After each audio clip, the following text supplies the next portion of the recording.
We're trying to spend the off season booking some big name guests, and I don't know if we get any bigger than the Texas A&M signee, the Katy Taylor offensive tackle. We're joined by the Mountain, Bryce Foster. Bryce, how are you, man? Doing good, man. How are you? I'm doing excellent. Appreciate your time. I guess the first question that probably everybody wants to hear is about your commitment to Texas A&M. Your signing with Texas A&M. You had offers from I think literally everybody. You choose the Aggies. Why was A&M the right fit for you?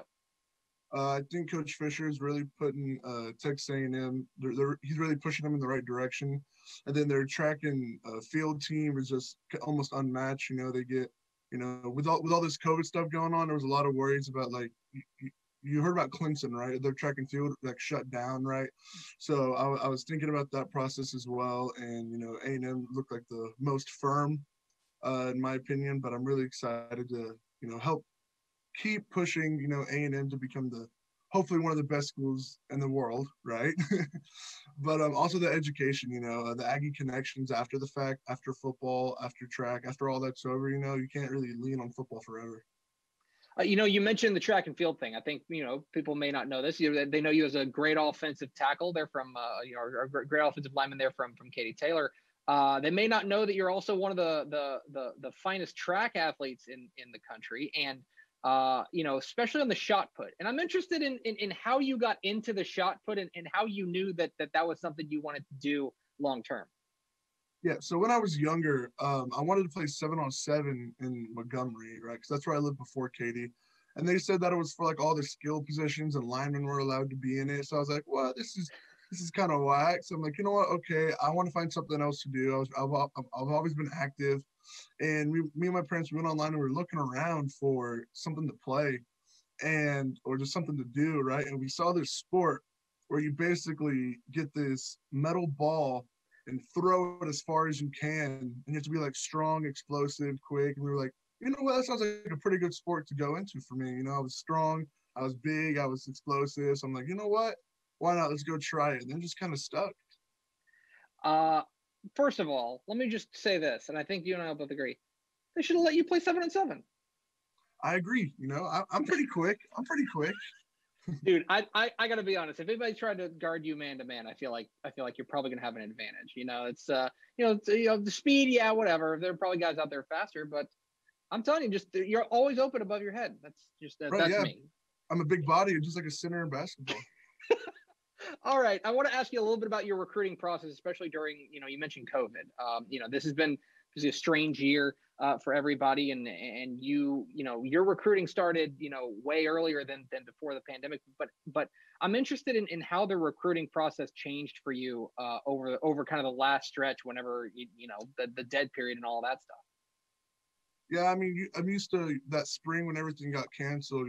I was used to going to spring practices constantly and going to spring games and kind of visit, especially during that last stretch. I'm really trying to focus hard and understand, what places would be the best for me, right?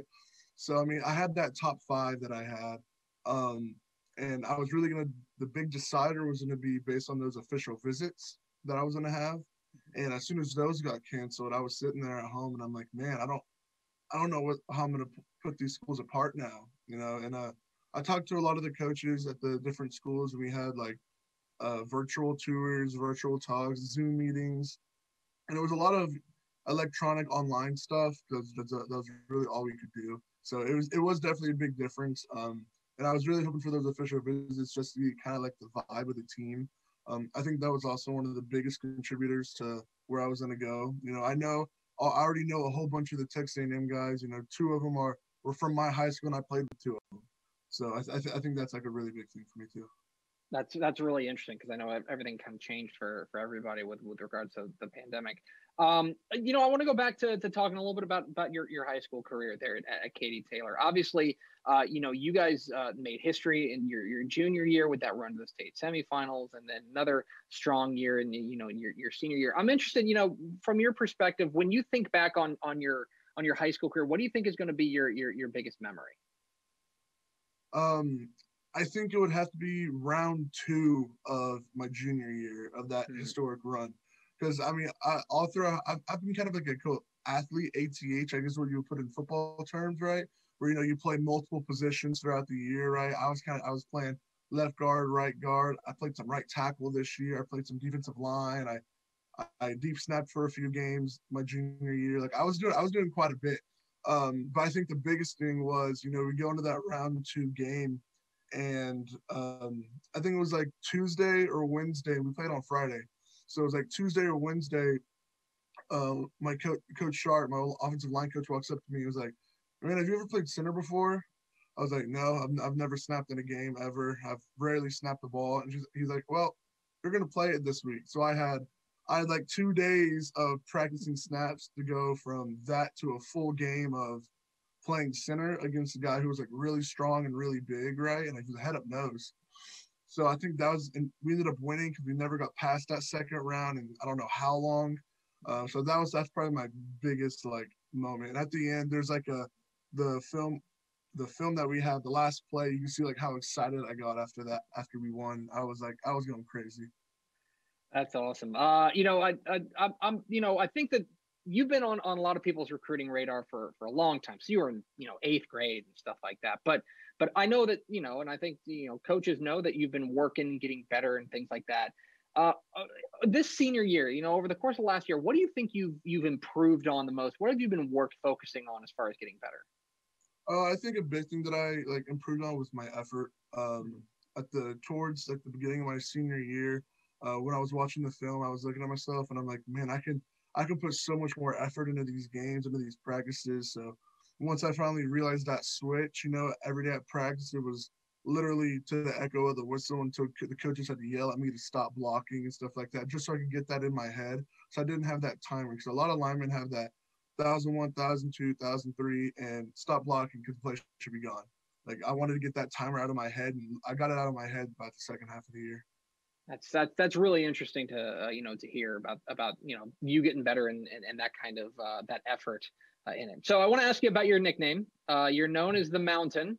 You're a large fella. I'm gonna be honest. You're a big guy. I can kind of see how the nickname came around, but is there a story to how this nickname came about? Not really. I mean, I went to a camp. It was the Rivals 5-Star Challenge. That's the camp I ended up going to, and that was when Game of Thrones was kind of big, right? That's when all like the new season was coming out, so everyone was watching it all the time.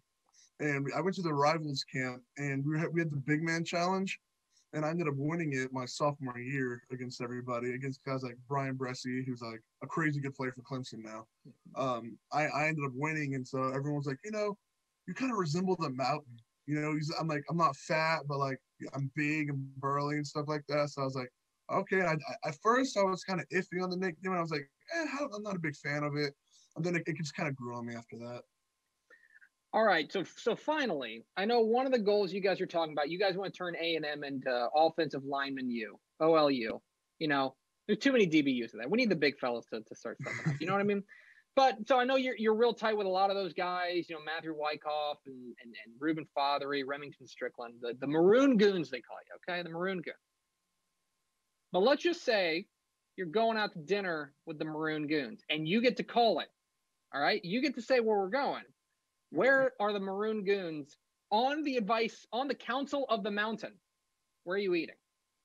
Ooh, so that's a really big question. I mean, obviously it depends where you go, right? Where you're gonna go eat, right? But I think if we're in College Station, right, I'm a big fan of the Dixie Chicken. I love the Dixie Chicken. I love that place. But if we can go anywhere in Houston, it's this place called Fogo de Chao. I went there like my sophomore year for my birthday, and oh my gosh, the amount of food that you can eat and how good it is.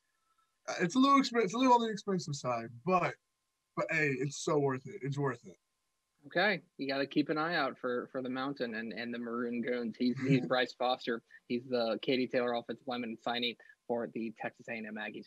Bryce, really appreciate your time. Congratulations again on an outstanding high school career. Can't wait to see what you do in College Station. Thank you.